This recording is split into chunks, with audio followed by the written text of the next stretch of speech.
Kuna watu wanatugombanisha hapa, wanasema unajua kupata hati kwa kweli lazima uwe na hela, lazima uwe na mtu anaitwa madalali.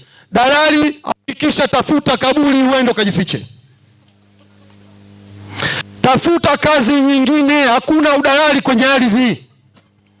Hakuna udalali katika kupata hati. Madalali mnatukwamisha katika hili jambo. Nyinyi ndio mnetuchonganisha. Mnekuja kumwambia kule afisa ardhi anataka hela, hebu tuletee hii tukampe. Kumbe hela ufikishi, na hata ukimpelekea sio ya kwake. Una tatizo lingine wewe, tafuta kazi nyingine. Dalali unatugombanisha na wapiga kura wa Daktari Samia Suluhu Hassan. Yaani anakuja mtu mmoja ana namba nyingi, miamala mingi, ye kazi yake atoke ofisi ya ardhi, na anajulikana kila siku. Asubuhi akiamka yuko ofisi ya ardhi, asubuhi akiamka yuko ofisi ya ardhi. Yeye anafanya kazi gani? Watanzania wenzangu, tusigombanishwe na sekta ya ardhi, tusigombanishwe na madalali hawa. Katika hatua za kupata hati ya kumiliki ardhi hauhitaji dalali. Katika vigezo nilivyovisema hapa, nimesema dalali. Kwa nini nyinyi mnampenda huyo dalali? Maeneo mnekaa wewe una hati, maeneo unekaa una hati. Hivi leo tukikwambia kuna mtu ana kwenye eneo lako, wewe utathibitishaje eneo hili la kwako? Huo ndio mgogoro ambao unauzalisha wewe mwenyewe bila kujua. Unawapa nafasi wenye nia ovu kuja kufanya vitu ambavyo visivyo. Hakikisha ulipie hiyo 150,000 ili uweze kuendelea, ukaombe hati ili uweze kupata nini? Hati. Kitendo cha kupata hati, tuna uhakika hautakuwa na mgogoro kwenye hilo eneo, kwa sababu unamiliki kihalali. Eneo hilo linaonyesha ukubwa wake, liko wapi, unamiliki kuanzia lini mpaka lini. Usipokuwa na hati, mgogoro siku yoyote utakuja. Yaani wewe taifa yako unaanza kujipanga kwa mgogoro. Kama huna hati, unaanza kujipanga kuwa na mgogoro. Na mgogoro huu usifikiri kama ni mikubwa. Hata hatua moja watu mnagombana. Uongo? Hata hatua hii moja. Maana ogopa kusema kucha.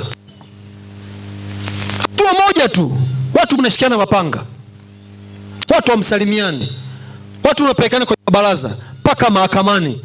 Unapoteza muda mrefu kuliko muda huu ambao ungetumia kufanya shughuli za maendeleo. Wewe ukilipa tu hela yako ndogo unapata hati yako, huwezi kuwa na mgogoro. Yaani mtu akikuingilia kwenye eneo ambao umepimwa na una hati, yani wewe unacheka tu, kwa sababu unajua huyo jamaa anaenda kushindwa tu hii kesi. Na wala usiende hata mahakamani, wewe tuma mtu tu, hati yako umeshaiweka vizuri. Lakini kama una hati, utakwenda na dokumenti nyingi hivi. Maana unatoa hii, alinipa mjomba nani? Haiwezekani. Kisha muda huu ambao Daktari Samia Suluhu Hassan ameelekeza mawaziri wake wa sekta hii ya ardhi, nendeni mkaonane na wananchi, hakikisheni watu wanamiliki ardhi kihalali kwa kuwa na hati. Ndiyo maana leo tuko hapa. Amekuja hapa, nadhani alikuwa mteule, alipewa taarifa ya kusema kuna baadhi ya ramani hazijachukuliwa au hazijapandishwa kwenye mfumo. Nilivyomuuliza akaniambia, unajua hili jambo la kitaalamu. Nikasema, utaalamu huo umesoma wapi? Kwani darasani ulikuwa peke yako? Wewe unaweka gani darasa hilo? Mimi sikupita. Hebu niambie ni nini? Au unajua mashelfu ya mfumo wanayetumia wa watu hayaendani na software yetu, application yetu? Naomba yaendane. Kama yaendani, tuambieni mtoke hapa. Kwa nini yaendani? Au ndo mpango wenyewe huo? Lazima hizo shelfu, sijui unasema shelfu, ziendane na mifumo yenu, ili hiyo ramani hiyo muikague, na ikikagua ikiwa kwenye master plan yake, ili mchakato wa maombi ya hati yaendelee. Mtakuwa kikwazo kama mchoro umeshatengenezwa, mchoro uko vizuri, umeapprove, alafu baadaye haupandi juu. Ase,